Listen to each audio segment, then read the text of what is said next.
আসসালামু আলাইকুম। আমি শেখ মোহাম্মদ রাহাতুল্লাহ। আমার হোমটাউন হচ্ছে গিয়ে ঈশ্বরগঞ্জ।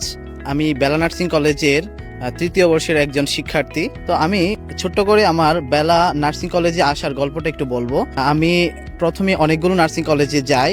নার্সিংয়ে ভর্তি পরীক্ষায় এলিজিবল হওয়ার পরে অনেকগুলো নার্সিং কলেজ ঘুরে দেখার পরে আমার কাছে মনে হয়েছে Bela nursing college is the best nursing college of making nurse. তো আমার ডিসিশন আমি ফাইনাল করি যে আমি বেলা নার্সিং কলেজেই ভর্তি হব।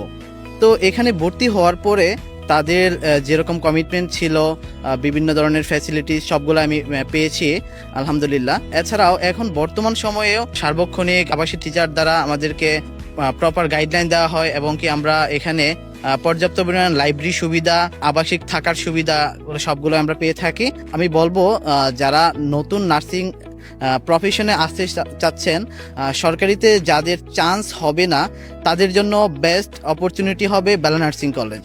আমার প্রত্যাশা থাকবে আপনারা বেলা নার্সিং কলেজে আসেন, দেখেন বেলা নার্সিং কলেজ অবশ্যই আপনাদের ভালো লাগবে। আসসালামু আলাইকুম।